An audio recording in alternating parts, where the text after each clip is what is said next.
Mimi ni Brigedia Jenerali Mashauri Mpambe na msaidizi masuala ya kijeshi wa Mheshimiwa Rais wa Jamhuri ya Muungano wa Tanzania.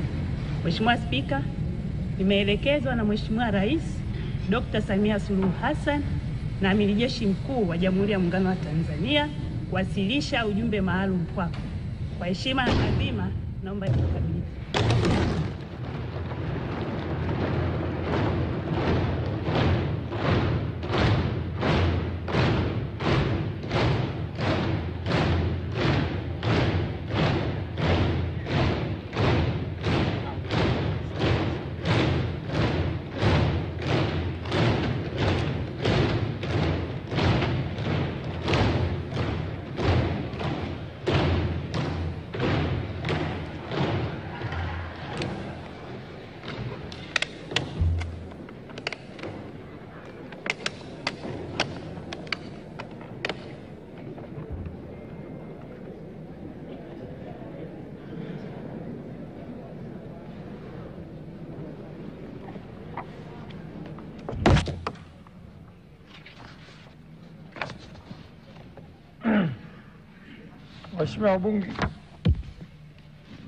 Waheshimiwa wabunge, uteuzi wa Waziri Mkuu wa Jamhuri ya Muungano wa Tanzania. Mheshimiwa Spika, kwa mujibu wa Katiba ya Jamhuri ya Muungano wa Tanzania ibara ya 51 kifungu kidogo cha pili, Rais wa Jamhuri ya Muungano wa Tanzania baada ya kushika madaraka yake ndani ya siku 14 atamteua mbunge wa kuchaguliwa kutoka katika jimbo la uchaguzi anatokana na chama cha siasa chenye wabunge wengi zaidi, au kama hakuna chama cha siasa chenye wabunge wengi zaidi, basi atateuliwa anaelekea kuungwa mkono na wabunge wengi kwa Waziri Mkuu wa Jamhuri ya Muungano wa Tanzania. Hata hivyo, Waziri Mkuu atakayeteuliwa hatashika madaraka hayo hadi uteuzi wake umethibitishwa na Bunge kwa azimio tukaungwa mkono na kura za wabunge walio wengi. Hivyo, kwa kutekeleza matakwa hayo ya kikatiba, nimemteua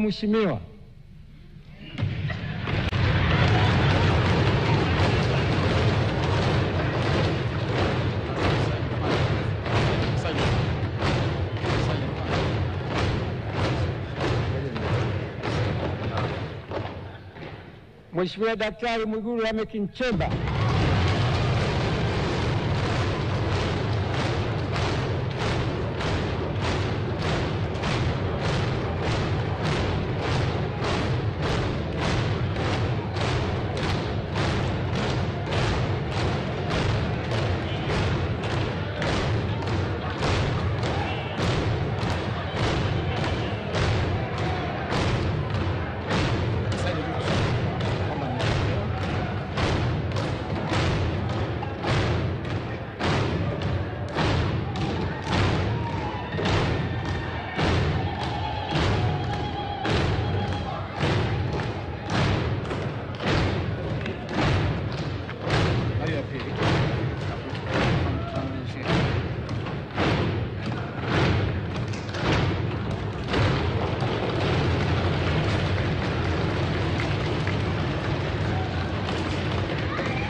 Waheshimiwa, naomba tukae.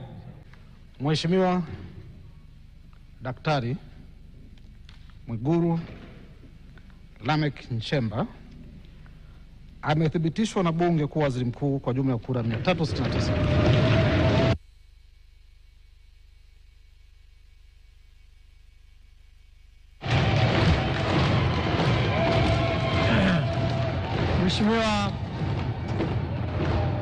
Mheshimiwa Mwigulu, karibu tashukurani, na ukimaliza kaa kwenye kiti chako rasmi.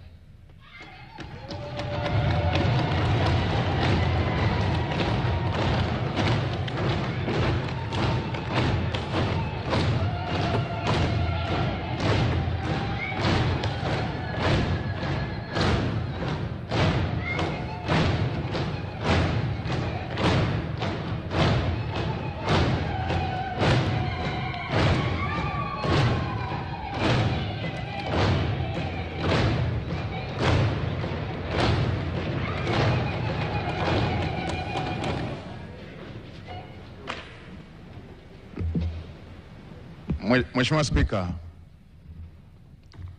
awali ya yote nianze kwa kumshukuru Mungu kwa ruzuku ya uhai na kutukutanisha katika bunge la 13. Namshukuru Mungu vile vile kwa hatua hii ambayo tumetoka kuishuhudia. La pili, nimpongeze sana Mheshimiwa Rais Dr. Samia Suluhu Hassan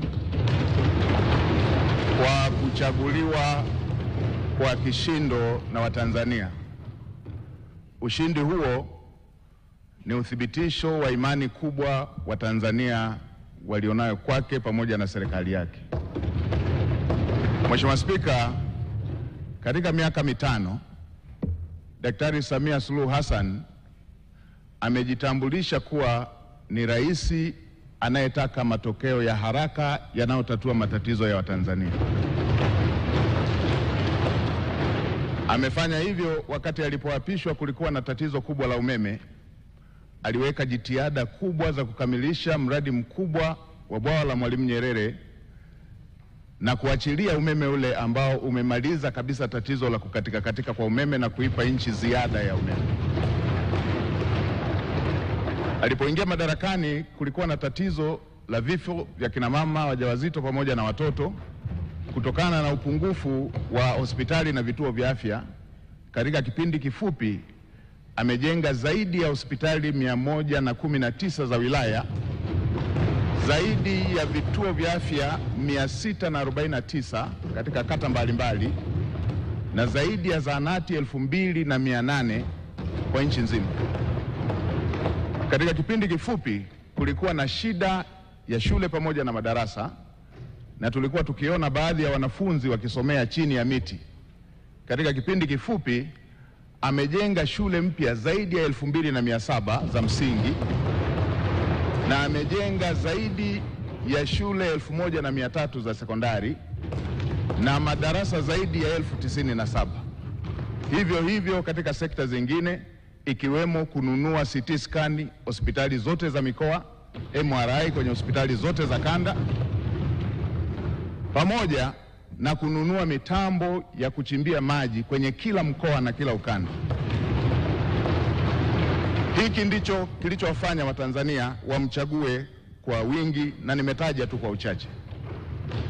Mheshimiwa Spika, nitumie fursa hii kumshukuru sana Mheshimiwa Rais kwa imani hii kubwa. Natambua imani si kubwa tu kwake, bali ni dhamana kubwa kwa Watanzania kwa kunipendekeza katika bunge lako tukufu kushika nafasi ya Waziri Mkuu wa Jamhuri ya Muungano wa Tanzania. Natambua uzito wa majukumu haya pamoja na matarajio yake pamoja na matarajio ya Watanzania. Nitafanya kazi kwa bidii, kwa uaminifu na jitihada kubwa kuweza kukidhi matarajio hayo. Mheshimiwa Spika, nitumie fursa hii pia kumpongeza Dr. Emmanuel Nchimbi kwa kuaminiwa na kuchaguliwa na Watanzania kuwa makamu wa rais. Tuna imani na utendaji wake na tunaamini kwamba atamsaidia Mheshimiwa Rais katika kutekeleza majukumu yake. Mheshimiwa Spika, nimpongeze pia Dr. Hussein Mwinyi kwa kuchaguliwa na kuaminiwa kuwa rais wa Zanzibar. Ushindi wake ni ishara na uthibitisho wa kazi kubwa alizofanya za kuwaletea maendeleo wa Zanzibari. Namtakia kila laheri katika utumishi wake mpya. Mheshimiwa Spika, nitumie fursa hii kumpongeza mwanasheria mkuu wa serikali. Mwanasheria mkuu wa serikali ndugu yangu Hamza Johari amekuwa kiungo muhimu na amekuwa akisaidia sana majukumu yanayohusu sheria kama custodian wa masuala ya sheria wa serikali. Mheshimiwa Spika, nitumie fursa hii kukupongeza wewe mwenyewe kwa kuchaguliwa kwa kishindo kuwa spika wa Bunge la Jamhuri ya Muungano wa Tanzania, bunge la 13.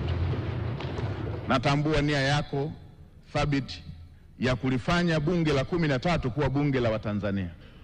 Niahidi kwa niaba ya serikali tutatoa ushirikiano wa dhati kuweza kuhakikisha kwamba unatimiza malengo yako hayo ya kulifanya bunge la 13 kuwa bunge la Watanzania. Mheshimiwa Spika, nitumie fursa hii pia kumpongeza Dr. Philip Mpango, makamu wa rais mstaafu, kwa kazi kubwa aliyoifanya ya kumsaidia Mheshimiwa Rais. Tutamkumbuka kwa unyenyekevu wake, kwa maono yake na usaidizi wake uliojaa utii. Dr. Mpango amefanya kazi yake kwa uthabiti mkubwa.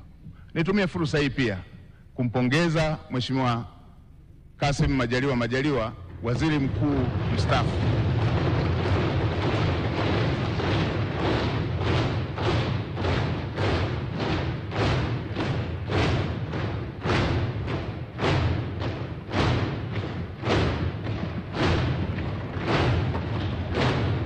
Nimpongeze Mheshimiwa Kassim Majaliwa, waziri mkuu mstaafu, kwa kazi kubwa aliyoifanya bila kuchoka ya ufuatiliaji wa miradi, ya ufuatiliaji wa shughuli za serikali, kwa unyenyekevu wake, kwa uadilifu wake na kazi kubwa ambayo amefanya kwa taifa letu.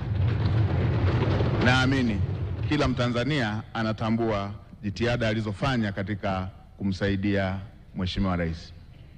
Mheshimiwa Spika, baada ya maneno hayo ya utangulizi, niruhusu niseme nawashukuru sana waheshimiwa wabunge kwa imani hii kubwa mliofanya ya kuthibitisha jina langu. Asanteni sana. Mmenipa faraja na mmenipa deni kwa imani hiyo kubwa mlionipatia. Niwaahidi tutashirikiana nanyi, serikali itashirikiana nanyi, itapokea maoni yenu, itapokea hoja zenu, tutawasikiliza. Na Mheshimiwa Spika, niseme tutawasikiliza bila ubaguzi, hata walio wachache watakuwa na fursa sawa, kwa sababu bunge lako ni bunge moja. Mheshimiwa Spika, baada ya maneno hayo ya utangulizi, niseme tu tuko na kazi kubwa mbele yetu. Natambua ukubwa wa kazi iliyo mbele yetu. Kazi kubwa kwa nafasi niliyopewa, lakini kazi kubwa ya serikali, lakini kazi kubwa kwa Watanzania wote. Mheshimiwa Spika, nchi yetu chini ya uongozi wa Dr. Samia Suluhu Hassan hivi majuzi ilitunga dira mpya ya 2025-2050, na awamu ya pili ya serikali ya awamu ya 6 ndio itakuwa awamu ya kwanza ya kutekeleza dira mpya. Na Mheshimiwa Spika, unatambua kwenye mbio za vijiti za kupokezana, mwanzishaji wa mbio hizo kipande cha kwanza asipokimbia kwa mbio ndefu kwa spidi kubwa, hata wale watakaokuwa wanampokea watakuwa tayari wamechelewa. Sasa serikali ya awamu ya 6 kwa awamu ya pili ndio inaanzisha utekelezaji wa dira ya 2025-2050. Mheshimiwa Spika, dira hiyo imebeba matarajio na matumaini makubwa ya Watanzania. Dira hiyo imebeba matumaini makubwa ya vijana ambao ndio hasa walengwa wa dira hiyo. Mheshimiwa Spika, tuna kazi kubwa ya kuanza vizuri kwenye utekelezaji wa dira hiyo, huku tukimalizia viporo vilivyokuwa havijakamilika kwenye dira ya 2025. Mheshimiwa Spika, natambua pia ilani ya uchaguzi ya CCM ambayo imejumuisha masuala yote ambayo ni kero kwa Watanzania katika maeneo mbalimbali. Na nilikuwa nafuatilia hata kampeni za uchaguzi, na ninyi waheshimiwa wabunge, kila eneo mlikuwa mkijiaziliza yale ambayo yapo kwenye ilani, ambayo ni mahitaji ya Watanzania katika maeneo yenu. Ilani hiyo imebeba matumaini makubwa ya Tanzania, na hasa kwa kuzingatia kwamba Dr. Samia Suluhu Hassan amejitambulisha kuwa ni rais wa matokeo, rais wa matokeo ya haraka, rais anayetatua matatizo ya Watanzania. Kwenye maeneo ambayo amepokea vijiji vikiwa havijapata umeme, ndani ya muda mfupi alimalizia vijiji vyote vikapata umeme. Watanzania wanatarajia takriban vitongoji 28,000 ambavyo havijapata umeme sasa vikapata umeme. Hayo ni mambo makubwa ambayo yanasubiriwa na Watanzania katika kipindi hiki kinachofuata.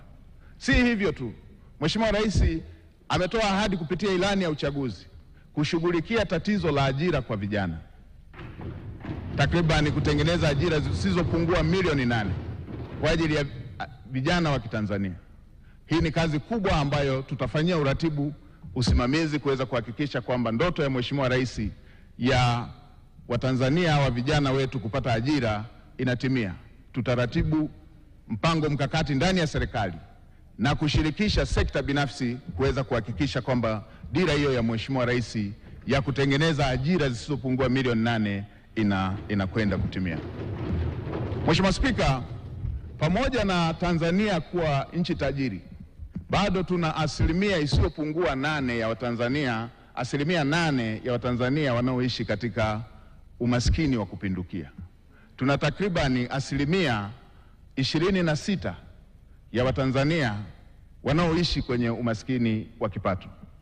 Niwakumbushe Watanzania, mimi umaskini wa Watanzania sijausoma kwenye kitabu, nimeuishi.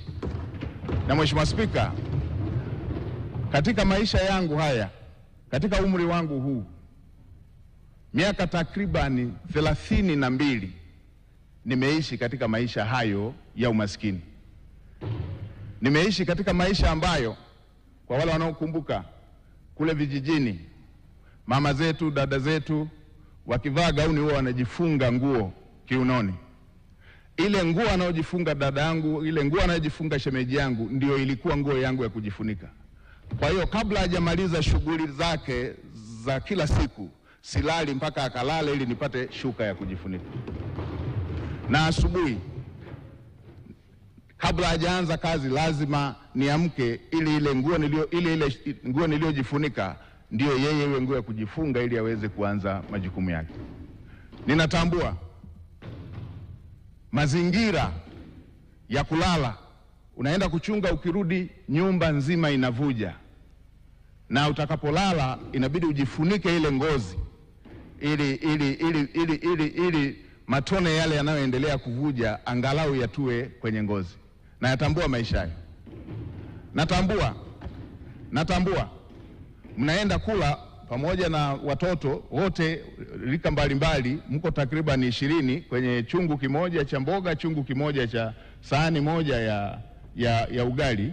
Inabidi utangulize kuanza kula ugali mwingine bila mboga, kwa sababu ukisubiria mikono ya kwenye mboga iishe ndio na chakula kitakuwa kimeisha. Na natambua matatizo haya ya ajira ambayo Mheshimiwa Rais anayaongelea. Natambua maumivu ya kusoma kwa shida na ukasubiria ajira ukiwa umekosa. Natambua dira hiyo ambayo Mheshimiwa Rais anataka awapatie vijana takriban milioni 8 ajira. Natambua maumivu yake. Nilipomaliza chuo nimefanya kazi ya kubeba zege kwenye kiwanda cha matofali ili upate kipato cha siku, na mke wangu akiwa anapika mamalishe, na wakati mwingine wakati anawagawia wabeba zege wenzangu wengine walikuwa wanatoa maneno makali. Natambua adha hiyo. Niwahakikishie Watanzania hasa wa mazingira ya chini watasikilizwa kwenye kila ofisi ya umma.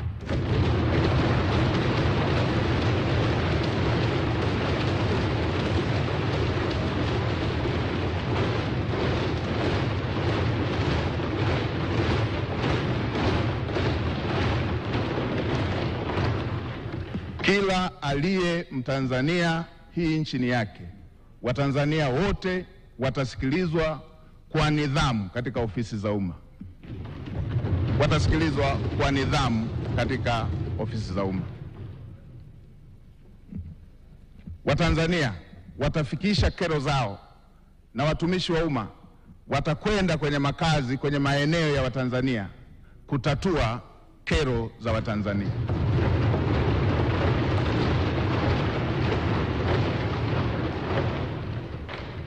Ukiondoa miaka 32 hiyo niliyoielezea, miaka takriban 18 maisha yangu yamezungukwa na wahitaji kuliko walioridhika.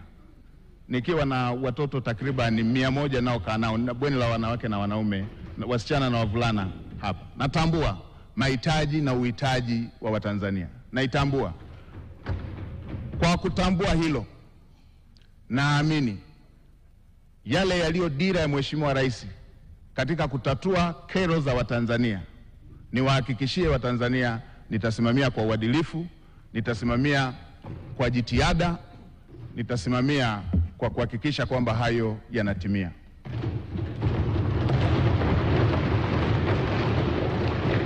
Kwa kuzingatia kazi kubwa hiyo iliyoko mbele yetu niliyoisema, kwa kuzingatia kazi kubwa iliyoko mbele yetu niliyoisema, watumishi wa umma na Watanzania sote tuwe tayari.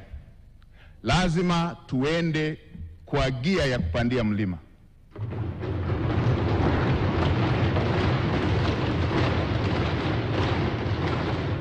Lazima tuende kwa gia ya kupita kwenye bahari yenye mawimbi. Lazima tuende kwa gia ya kupita kwenye anga lenye mawingu. Lazima chombo kifike salama na watu wake wakiwa salama. Kwa watumishi wa umma wavivu, wazembe, wala rushwa,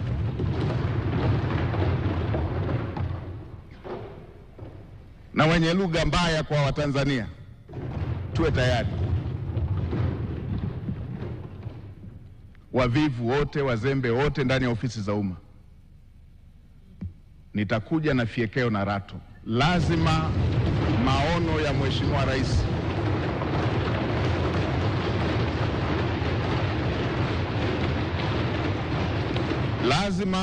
maono ya Mheshimiwa Rais ahadi ambazo Mheshimiwa Rais amewaahidi Watanzania lazima zitekelezwe. Mheshimiwa Spika, katika kumalizia, nitoe rai kwa Watanzania wote. Haya yote ambayo tunayaongea, yale yote yaliyoongelewa kwenye dira, yale yote yaliyoongelewa kwenye ilani ya uchaguzi, yale yote tulio na matamanio nayo, yale yote yaliyo ahadi ya Mheshimiwa Rais pamoja na makamu wa rais, yale yote yaliyo ahadi zenu waheshimiwa wabunge, yatatimia tu kama tutaendelea kumtanguliza Mungu katika mambo yetu kama taifa, na kama taifa letu litakuwa na amani, kama taifa letu litakuwa taifa lenye amani. Yatatimia tu kama tutaendelea kumtanguliza Mungu katika mambo yetu kama taifa, na kama taifa lina hali ya amani. Bila amani, yote tunayotamani, yote tunayotarajia, yote tulioahidiwa, yote viongozi walioahidi, yote yaliyoko kwenye dira, yote yaliyoko kwenye ilani hayawezi kufikiwa. Nitoe rai kwa Watanzania wote, tuwe na wajibu wa kuhakikisha kwamba nchi yetu ni ya amani. Tumtangulize Mungu hata kwa yale tunayoona ni magumu, ili tuweze kuhakikisha kwamba Mungu anatusaidia kupata ufumbuzi wake, kwa sababu kwake yote ni mepesi. Mheshimiwa Spika, katika kumalizia, nishukuru familia yangu, wamesimama nami mara zote, mke wangu Neema pamoja na watoto. Niwashukuru wananchi wa jimbo la Iramba, niwashukuru sana wananchi wa jimbo la Iramba, kwa sababu pasipo wao kunichagua nisingepata sifa leo ya kupendekezwa kuwa waziri mkuu. Asanteni sana wana Iramba, asanteni sana Watanzania wote. Mheshimiwa Spika, nakushukuru kwa mara nyingine. Asante sana kwa kunipa nafasi.